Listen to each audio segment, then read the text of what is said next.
Well, welcome to week 5 of Conversations for Lent. This is our 5th conversation that we are having as we prepare ourselves for Easter, which is coming up. Next week is Holy Week. I know that this year Holy Week seems so early, but it gives us a great opportunity to take a deep breath, to let the snow fall and disrupt all our lives, but most importantly, to prepare ourselves for Easter. And Lent is that opportunity to do just that. During the course of this series, we have been taking a look at those disciplines that historically have been connected to the practices of Lent, but they are what keep us connected to Jesus as we prepare for Easter. Today, I have some special guests with us today. It's Jeff and Julie Bieniek, and we're going to be having a conversation today about serving. So why not let's just jump right in. You know, I know that not everyone, especially even in the church, associates serving with a spiritual discipline or something that connects us to Jesus. How do you experience that, or what is your connection that you make to between serving and a spiritual discipline in your life? Sure. Well, Jesus was a servant. He Yeah. served his disciples. He taught us to serve, and he wants us to serve. So that's how I see it. Yeah, and I just really see it as gratitude for all that he's done for us. Mm-hmm. So that's really just a practice of showing that back to him. Mm-hmm. You know, you mentioned that in Matthew 13.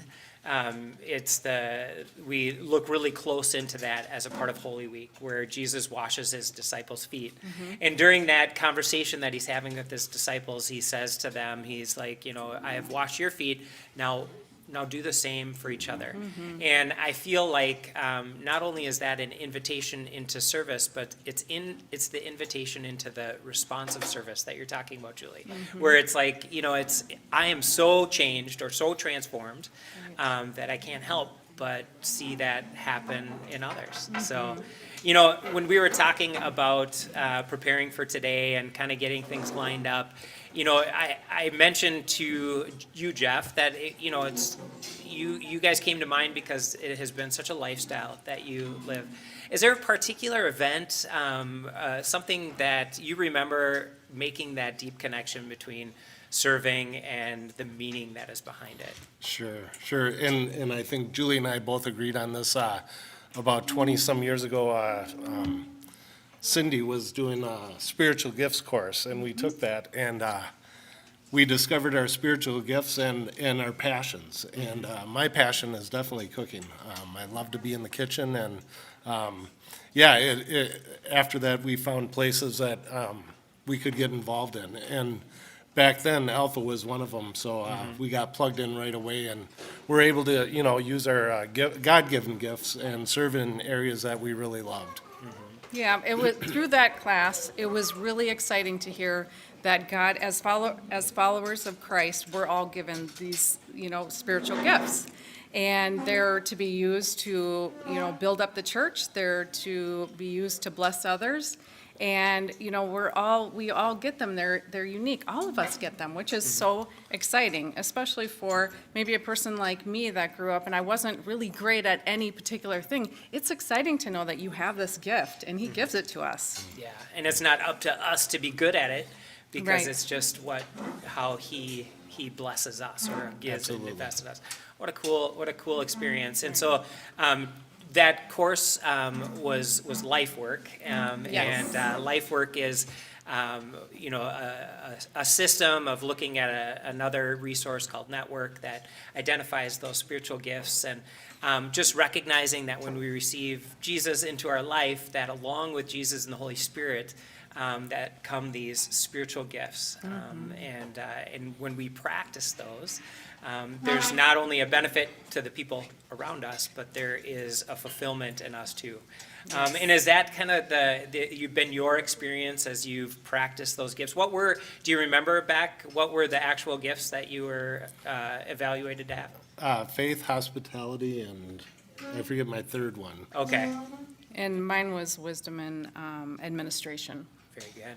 Yes. And I look at, the way that you have gravitated towards different ministries and served in different ways, and what a blessing. It's complementary gifts too, you know, Oh, so you get to work absolutely, yeah. together on some of the projects that you have been a part of. You know, one of those projects that has been such a powerful thing here at Redeemer is your involvement with our family table ministry. I mean, it has, as long as I remember, you know, when we were serving at what was our other campus at the time, Yes. you guys have been so essential in that particular ministry, and just have built systems and structures and administratively supported it, and then demonstrated incredible hospitality in the execution of it. But what is it that makes that particular ministry so special? You know, what is it that you think that really allows people to walk in that serving experience as they come beside you as the leaders of that ministry? Well, Oh, go she just You called can me. both talk at no, once, She it's just fine. called me a goat head. Oh, yeah. No, like Julie had mentioned, you know, God gives us all gifts. If we were all passionate about cooking, there'd be, you know, 13 cooks down in the kitchen. But it's the culmination of a great leader, many people serving, people there to set tables, clean dishes, serve the food, greet people, help people. It's all the people working together as one that makes it so fun. I have the easy job. I get to cook. She orchestrates it. And without a great orchestrator, it's chaos. So it's probably the best running ministry I've served in, just because of great people, great volunteers, we don't work when we're there. We have fun. Yeah. And I think that is, you know, the main thing is that I can't imagine having to cook, because that is not my gifting. And that's what the beauty of that is that when we all come and we plug in the way that we're designed to do, it is not something that is draining. It is not something you have to do. People choose to come and do it. And, you know, we've had different people serving, you know, throughout for Family Table. And, you know, it's, sometimes you try something and it's not, you know, maybe it's not for you. Sometimes you try it and you're doing it for 10 years and it doesn't feel like it because you keep coming back.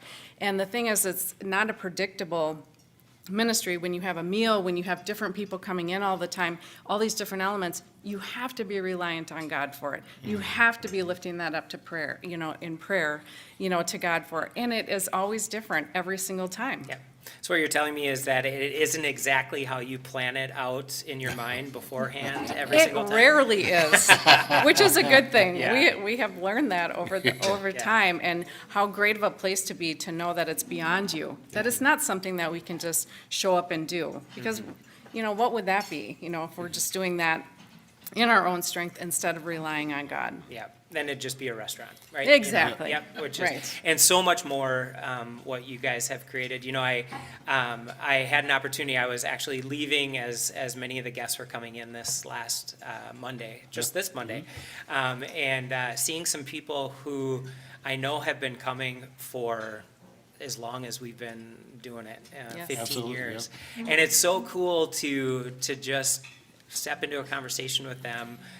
And so it's almost like a family of, you know, Yes. as you sit around those tables, as you mingle with the families that come in for family or for the meal, what a great opportunity that it is to develop those relationships. And Yes. is there any, you know, without, obviously we don't want to break any confidentialities or anything like that, but are there any relationships that have come out of that where in general terms, like, wow, that was an unexpected experience from serving? Well, you know, I do remember one particular night that I was coming in. I was a little tired, and I just, you know, I said, and I don't do this often, but I said, God, could you just show me what this ministry means to people? And 3 people came up to me that night, and people, just so you know, people are so thankful for this ministry. They say that all the time. We give that to God. I mean, that is such a great thing. This particular night, somebody said they would have been eating by themselves at home had they not come. You hear the conversations around the table and how healthy that is to be in community with each other, seeing familiar faces. And us as a team, too, that's the same thing as coming together and serving in that way. Another one is a small boy, ever since he's been in a high chair, over at our other campus, he's been coming. And he is now, is he 11? Yeah, he just read Yeah, so, I mean, it's fun to see those same faces and the new ones that come. Yes. Yeah, they literally grow up in front of your eyes. Right. And you get to be a part of that, and Yes. what a special opportunity that is. Serving has become not necessarily like a compartment in your life. It seems to have worked its way into just kind of how you live your life. Are there any systems or practices that help you keep serving in a way that keeps it fresh and new and exciting, that you have been able to incorporate into just kind of your rhythms of life? Well, we love to hear testimonies of what people have done, mission trips that people have went on, different avenues they served. It's always, just refreshing to hear what's going on in Redeemer and other churches that, are happening in our community. Right, and just, setting that time aside and knowing that, it's important. So blocking the time, that day, every month that we're going to be serving, but also be listening for new opportunities that might be, something that, sparks your interest. It's probably God maybe nudging that maybe it's time for you to do that or check into it. Yeah. And I think too, when you start to think about what it's like to step in that first time, it can be a really scary thing for some people because it's new, it's people you don't know necessarily.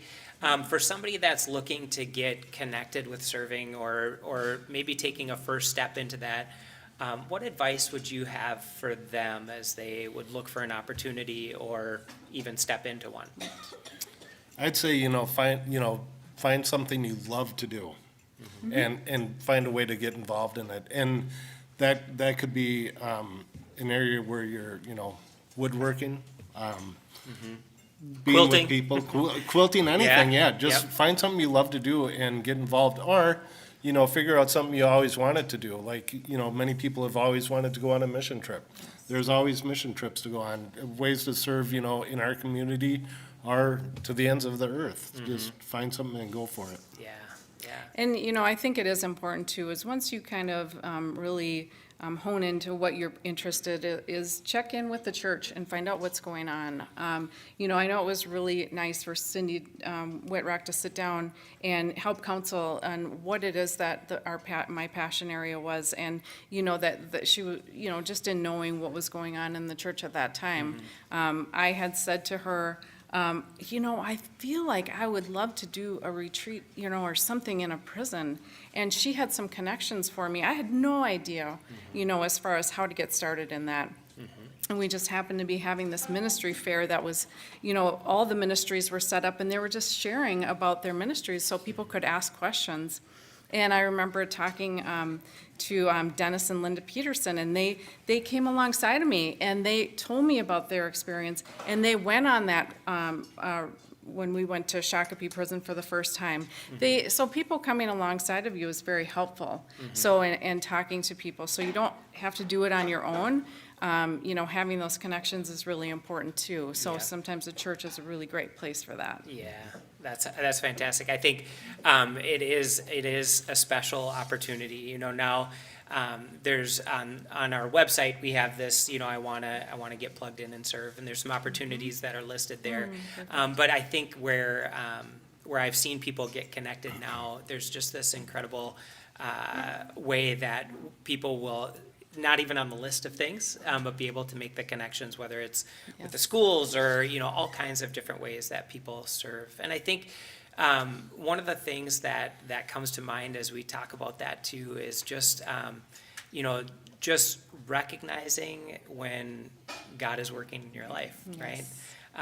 You talk about a very important time in your life that you were learning about yourself and the gifts that God had for you and how that met you in such a personal way, and then being able to walk in that and exercise that in real time, like right away, Right. like kind of start to move in it, is such a powerful thing too. So don't wait, is kind of what I hear you is, don't wait for the perfect opportunity, make the opportunity and step into it. So Exactly. very cool. When you mentioned, in the very first question that I asked, you talked about Jesus served us, and so we should serve. Are there any particular scriptures or stories that have connected serving on a deeper way for the two of you? Did I steal it? But I thought it was John. Okay, well, it's 13. in both. Yeah. Yep. Well, that's one I Yep. picked. John Yep. 13 verses 1 through 17 is Yeah. when Jesus washed his disciples' feet. He did that out of love, and that's how we're to serve, out of love, for one another. And like family table, I love the people I serve. I love that family. Yeah. Yep. And mine would be, probably because my gift is administration and seeing how things work together, is First Corinthians 12, and it talks about how this, we're given the gifts of the Spirit, but then it goes into how it functions, like, in thinking about the body and how important the different parts of the body are in working together. And so, that's one that I just think about, and how that is so true, like in thinking about, so say when we went to, we did the Thanksgiving mission in Minneapolis. We had some people here that gave financially. We had people that donated clothing. We had people that joined the team. We had people that were praying in so many different ways, working together for that mission, right? And then, I think about all church-wide, all of the different ministries going on. That from the guys that meet on Tuesdays to paint and fix around here, to all of the ongoing ministries that we have, it's such a great sign of a healthy church when we're functioning like that together. Yeah. And just the idea too that you've pointed out a few different times, especially in that illustration of the body, is that God provides the people with the gifts, and somehow they come together and give you everything you need to accomplish what he's doing, right? And we just get to step in and do our part, knowing that God is orchestrating or making sure that all the bases are covered is really what is awesome about that piece of scripture. Yes. And as I think about it, you're right. I said Matthew because I wrote Matthew down, but it is John 13. So you, thank you. I appreciate that. I'll That's take good. an extra piece of cake. Yeah, exactly. Actually, two would be good. That'd be important to reward that. But when you, as we talk about these experiences, have you ever had an unexpected moment where maybe God has met you in a way in serving that, man, I would have never expected to experience that in this moment right now? Yeah. About 20 years ago, Julie went on a missions trip without me, and not because she didn't ask, but I didn't want to go because I didn't want to spend my vacation serving. But 3 years ago, she asked me to go again, and I went, and I had a blast. Oh my gosh, it was so much fun. We just had the best time ever. So after that, last couple of years, I turned 60, so I was gonna have a big birthday party, but I thought, instead of having a big birthday party, I want to take my kids down there, my grown kids, and their spouses, and my son's girlfriend.